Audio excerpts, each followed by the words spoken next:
A TSN insider speaks out on the pressure Elias Pettersson could be facing to start this next season, and Abbotsford makes some sneaky signings that could pay off this upcoming season. We'll be breaking down all of that in this episode of Canucks Digest, but first make sure to hit that subscribe button and click the bell icon so you don't miss any updates surrounding the Canucks this offseason. With that, let's hop into the first topic of the day, which is pressure on Pettersson. And we see here in a quote from Farhan Lalji of TSN on the Sakaris and Price podcast saying, "Here's my thing on Elias Pettersson. I mentioned earlier how my comparable is Julio Rodriguez of the Seattle Mariners.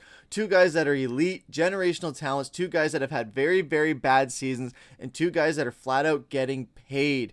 And it kills me that I'm even talking about this, but if that last 30 games going into the playoffs carries over into the first month of the season with the weight of that contract, it's going to be very difficult for him to eliminate the noise, and there's going to be immense pressure on that young man. And speaking of the weight of that contract, it is a heavy one where you see Elias Pettersson is getting fifth most paid annually out of the guys where you have Artemi Panarin ahead of him, Connor McDavid, Nathan McKinnon, Austin Matthews, and Elias Pettersson is earning $11.6 million over the next 8 years. It's definitely a weighty contract going all the way through 2031. And when he's coming off of a season where he did have 89 points, he didn't quite get that 100-point mark like he was hoping to replicate from the season before. But again, 82 games played, which was great despite nursing a knee injury that he seemed to have developed in January and just went through the rest of the season with it into the playoffs.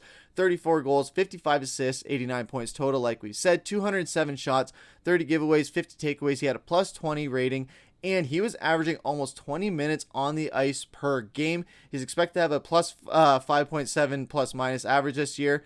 And as well, he is going into his 26th year as well with the NHL. So it's going to be interesting to see what he can do and keep up as far as production goes. And speaking of his production as well, when you look at his career, he spent it all the way with Vancouver. He has continued to get better and better. He did have that one season where he did regress as far as only playing 28 games, but he did make the most when he could, as well as you have those back-to-back 66 points, then 68. Then he jumped to 102 with the season before last season, then dropped down a bit to 89. So you would like to see him reach those triple-digit numbers again, especially considering what he is getting paid. He went into this past season wanting to make that extra money after coming off of a great season. So he did have a bit of a setback there after getting paid, but again, there could have been injury, it could have been a few other things, it could have been the noise was getting to him a bit too much. But I think the keys are in place for Pettersson to have that bounce back season and get back to the triple digits and join the ranks of JT Miller. And I know Quinn Hughes will also get into that triple digit range this upcoming season. And one of the things Vancouver did to make sure that Pettersson can get to that is making sure that he has good line mates around him again. You see there where the first line is currently looking like Nils Höglander, JT Miller, and Brock Boeser, but on that second line, you do have Pettersson as the center with DeBrusk and Daniel Sprong. Those new additions might be good at jump-starting him and seeing what he can do, especially Jake DeBrusk, where we're going to see his first action with Vancouver playing on that line with Pettersson. It would be nice to see if maybe you would switch Pettersson and Miller in and out on those top two lines where Pettersson can get playing time with Höglander and Brock Boeser, where Brock Boeser is the most clutch goal scorer we have on the team. So you pair him with a guy like Pettersson where he is that anchor at center. Then you have Höglander on the wing, who is a player that we've seen just develop even more so that Patrik Allvin seems to love, and the players and the coaches seem to really like him as well, where he is going to be playing on that first line as Daily Faceoff is projecting. Then you also have those third lines where you have Joshua and Garland and Bluger. But again, those top two lines, I think Pettersson could see himself either jumping between that first and second line or seeing other wingers jump between that first and second line with him. We've also seen Danton Heinen where that could be a possibility where he plays with Pettersson. And there's also multiple mid-season moves that we could see where Pettersson does get some potential new line mates. That's not certain to say for sure. But again, it is going to be interesting to see what this Vancouver Canucks team does. We know Tocchet likes to shuffle around the lineup. We saw him do that many times throughout the end of last season, heading into the postseason, where he was moving guys around, seeing what meshes and what guys play better with others. So I think if you put DeBrusk with Petey, where I think Petey is definitely going to have a major upswing in production, I think having Boeser, Höglander, and Miller on that top line is a good suit as well, where those guys' production, those guys you don't have to worry about too much. Is Pettersson that we really want to get going. So if you pair him with a guy who can score like Jake DeBrusk, who can create opportunities like Daniel Sprong, and having a great defense on that secondary for him, I think Pettersson will be put in a very good position to succeed and have that bounce back season like we want him to have, and to get into the triple digits once again, and have that 89 points just be something that we can forget about, and just have all the noise from last season all just be something that just disappears, and Pettersson could just put that all to rest, just move on, and just continue being the superstar that we know he is.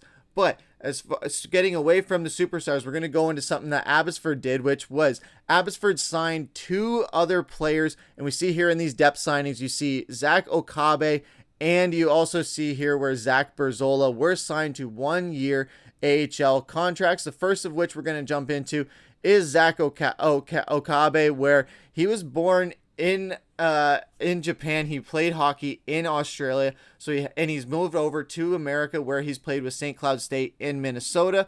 So last season with St. Cloud State, he did, in 38 games, he posted 24 points, 10 goals, 14 assists. Season before that, 36 points, so 22, 28, 36, 24. So he had a bit of a setback after his great season 2 years prior. But again, this is a guy who is putting up good numbers at the collegiate level, and he did play 9 games in the AHL last season as well with the Cleveland Monsters. 9 games, 2 goals, 1 assist, 3 points. Not too much to speak of there. It was a small flash in the AHL. But again, I think he's going to get another good look with this Abbotsford team, where he could be one of those deep line depth guys, where he's going to be able to just make things happen and hopefully just try and work his way up a bit more. He is one of these late bloomers, it seems it would be, if he can make his way up through the AHL system. I'm not going to say this is a guy who's going to pay off immediately or at all. I think this is a guy where he has just been a journeyman. He's traveled the globe. He's traveled through teams. And I think he's going to be able to bring that a certain edge to Vancouver, where he has been around. He's seen a thing or two as far as hockey and as far as traveling goes.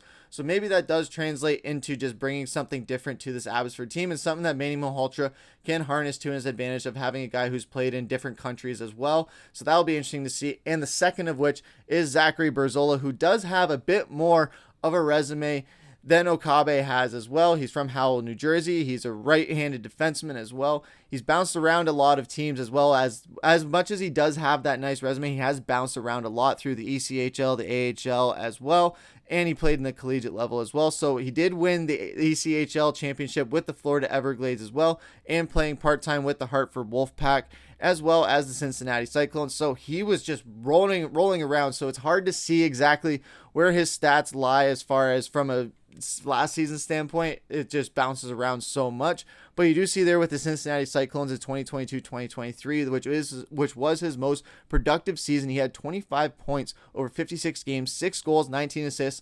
Not too bad of numbers. You do see there the penalty minutes were pretty high at 92, so that is something that he is going to have to work on.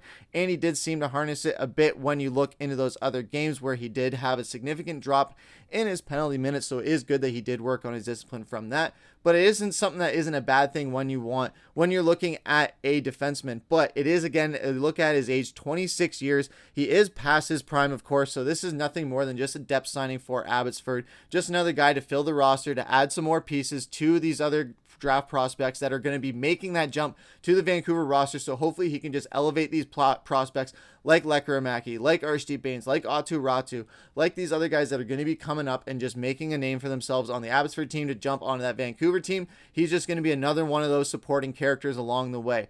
But let us know what you guys think as well as about these Abbotsford signings, and what you think about the pressure on Pettersson. Would love to hear what you guys have to say. Do you think Pettersson has a bounce back season? Do you think he regresses even more and we're in a troublesome situation there? Or do you think Pettersson just bounces back stronger than ever, and he's one of at least 3 Canucks players to have a 100-point season? Let us know what you guys think down below. But speaking of what you guys think down below, let's get into everyone's favorite topic, which is comment of the day. We see here from Jay Harrison saying, hot take, Lucky gets his 9 games and tears it up with PD and DeBrusque. 5 goals, 2 assists, and that's another thing that we aren't taking in consideration as far as Pettersson with that pressure. If they throw Lekkerimaki in there and he's able to play well with Pettersson, maybe we have a future tandem going on here where he has a winger where it's someone that is from his own country and is someone that he can play well and have good chemistry with. And Lekkerimaki is someone who is like a mini Pettersson, where he's going to be someone who creates opportunities, gets things going, is electric on the ice, and is going to get you points scored. So maybe he is like a junior Pettersson, where if they're playing together, maybe they just make each other better and elevate each other's games.